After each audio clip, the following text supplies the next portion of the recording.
So అంటే ఒకటి ఇప్పుడు ఇంత డైరెక్ట్గా చెప్పేస్తున్నాడు, అంటే చంపడాన్ని సమర్థించుకుంటున్నాడు.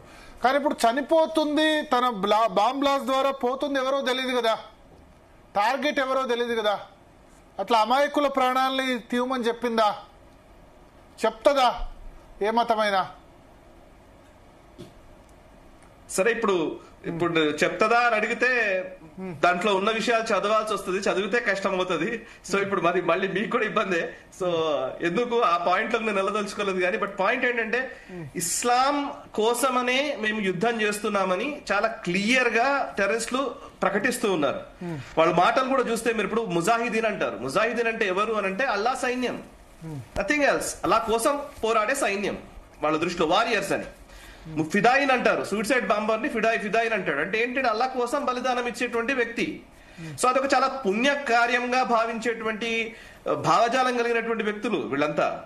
చాలా గొప్ప విషయంగా భావించడం అనమాట. సో బేసికల్లీ మన హిందూ ధర్మంలో ఒక మనిషి ఇంకో మనిషిని హింసిస్తేనో, ఇంకో మనిషికి ఇబ్బంది కలిగిస్తేనో, ఇంకోటికి ఏమన్నా అయితే మన ఊర్లలో అందరం మనం అనుకుంటాం, మన కుటుంబాల్లో అనుకుంటాం కదా, అది అమ్మో ఎందుకులే అనవసరం, నా పిల్లలకు వస్తుంది ఆ ప్రాబ్లం అనో, లేకపోతే నాకు అది మళ్ళీ ఆ కర్మ మనల్ని వెంటాడుతుందనో, ఇట్లాంటి కర్మ సిద్ధాంతం నమ్మినటువంటి సంస్కృతి మనది.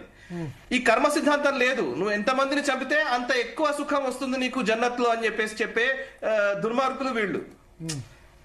క్లియర్ కదా. సో నువ్వు ఎంత మందిని చంపితే అంత కాఫీర్లను ఎలా చంపుతావో దాన్ని బట్టే నీకు జన్నత్ లో సీట్ ఉంటుంది, జన్నత్ లో నీకు కూరే 71 మంది కన్యలు ఉంటారు, ఇవన్నీ చెప్తారు కదా. 72 ఊరే 72 మంది కన్యలు ఉంటారు, ఇవన్నీ ముచ్చట్లు చెప్తారు కదా.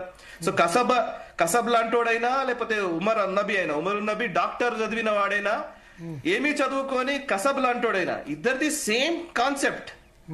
దేనికోసం చనిపోతున్నారు, దేనికోసం 10 మందిని చంపుతున్నారు అని అంటే ఒకటే concept. There is no dispute in this. Problem ఏంటంటే దాన్ని అసలు ఆ మూలాల్లోకి వెళ్ళి దాన్ని క్లియర్ చేయాల్సింది. ఇదొక నిజంగా సొసైటల్ ఇష్యూ ఇది. సరే, ఇందులో చాలా మంది మంచి వాళ్ళు లేరా అంటే, ముస్లింస్ లో చాలా మంది మంచి వాళ్ళు ఉన్నారు, అబ్దుల్ కలాం లాంటి వాళ్ళు ఉన్నారు, డౌట్ ఏం లేదు. కానీ వీళ్ళ సంఖ్య ఎక్కువ లేకుండా వాళ్ళ సంఖ్య ఎక్కువ అవుతుంటేనే ప్రాబ్లం వస్తుంది. ఈ మిస్బ్యాలెన్స్ వల్లనే ఈ సమస్యలంతా. ఈ రోజు నా క్వశ్చన్ ఏంటంటే, ఇట్లాంటి ఇష్యూ జరిగినప్పుడు ముల్లాలు, మౌల్వీలు, మదర్సాల్లో ఉన్నటువంటి ఎవరెవరైతే ముస్లిమ్స్ ఉన్నారో వీళ్ళందరూ రోడ్ల మీదకి వచ్చి అసలు వాళ్ళకి మాకే సంబంధం లేదని వాళ్ళు నిరసన తెలపాలి ఇండియన్ గవర్నమెంట్ కి సపోర్ట్ గా.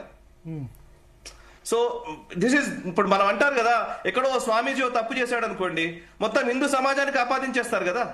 ఎక్కడో ఒక చిన్న ఏదన్నా ఇష్యూ జరిగింది అనుకోండి, మొత్తం చూసారా హిందువులంతా ఇట్లా చేస్తున్నారు అంటారు కదా. అసలు లేనిపోని 26/11 అటాక్ ని హిందూ టెర్రరిజం అని అటాక్ చేశారు కదా, దానికి ఆపాదించే ప్రయత్నం చేశారు కదా. ఆర్ఎస్ఎస్ కి సాజిష్ అని చెప్పేసి ఆయన ఎవరు మహేష్ భట్ బుకే రిలీజ్ చేశారు కదా, దిగ్విజయ్ సింగ్ వీళ్ళంతా కలిసి. సో ఏమీ లేని దాన్ని హిందూ టెర్రరిజం అని చెప్పడానికి ఏమాత్రం వెనుకాడరు. కానీ ఇంకొక వైపు వస్తే మాత్రం టెర్రరిజం కి రిలీజియన్ లేదు అని మాట్లాడే డైరెక్ట్ గా ఇస్లామిక్ టెర్రరిజం అంటారు, ఇంకా వేరే మతం లేదు అనడానికి ఏం లేదు. ఇస్లామిక్ టెర్రరిజం, బట్ ఇస్లామిక్ దానిలో రాడికలైజేషన్ ఈ విధంగా ఉంటుందా? చనిపోతూ కూడా దాన్ని జస్టిఫై చేస్తూ మీరందరూ అనుకుంటుంది తప్పు, ఇస్లాంలో మిగతా వాళ్ళు అనుకుంటుంది కూడా తప్పు. కొత్త ఇస్లాంలో లిబరల్స్ కూడా ఉంటారు కదా, ఒక 5%, 10%, 20% ఎంతమంది అయినా ఉంటారు కదా లిబరల్స్. ఇది మా మతానికి చెడ్డ పేరు వస్తుందని అనుకునే వాళ్ళు ఉంటారు కదా వీళ్ళ వల్ల. డెఫినెట్లీ అట్లా ఉంటారు. కానీ పాకిస్తాన్ లో ఇష్యూ ఏంటంటే, ఇప్పుడు తాలిబాన్లు ఉన్నారు. పాకిస్తాన్ గవర్నమెంట్ కి వ్యతిరేకంగా తెహ్రీకే తాలిబాన్ పాకిస్తాన్ విపరీతంగా వాళ్ళ మీద అటాక్స్ చేస్తోంది.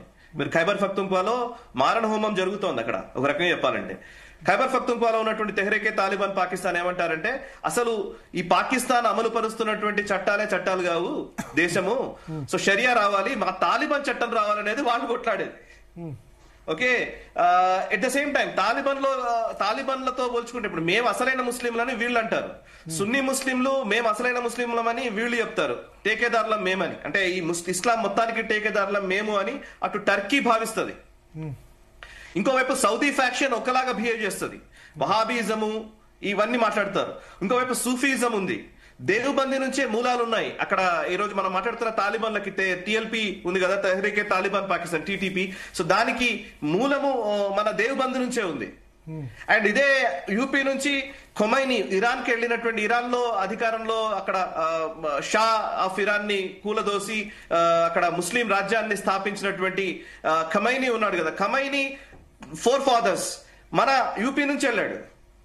అలా మనవడే ఖమైనీ అక్కడ ఇస్లామిక్ రాజ్యం తీసుకొచ్చాడు, ఇస్లామిక్ రిపబ్లిక్ ఆఫ్ ఇరాన్ చేశాడు. ఇప్పుడు మీరు అన్నారు కదా మతము అనే కాన్సెప్ట్ లోకి వస్తే ఇందులో చాలా ఇష్యూస్ ఉన్నాయి. ఇప్పుడు కార్గిల్కి వెళ్ళారనుకోండి, షియా పాపులేషన్ ఎక్కువ ఉంటుంది, అక్కడేమో ఇరాన్ అనుకూలమైన విధానాలు ఉంటాయి, ఖమైనీకి సంబంధించినటువంటి హోర్డింగ్స్ ఉంటాయి. సో వాళ్ళకి షియాలకి సున్నీలకి పడదు, సున్నీలకి పష్తూన్లకి పడదు, పష్తూన్లకి, ఇట్లా రకరకాల తెగలు ఉన్నాయి.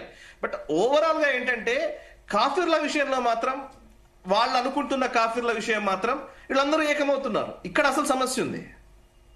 Okay okay okay yes, Mounika Shankar garu కూడా జాయిన్ అయ్యారు. ప్రియా చౌదరి గారు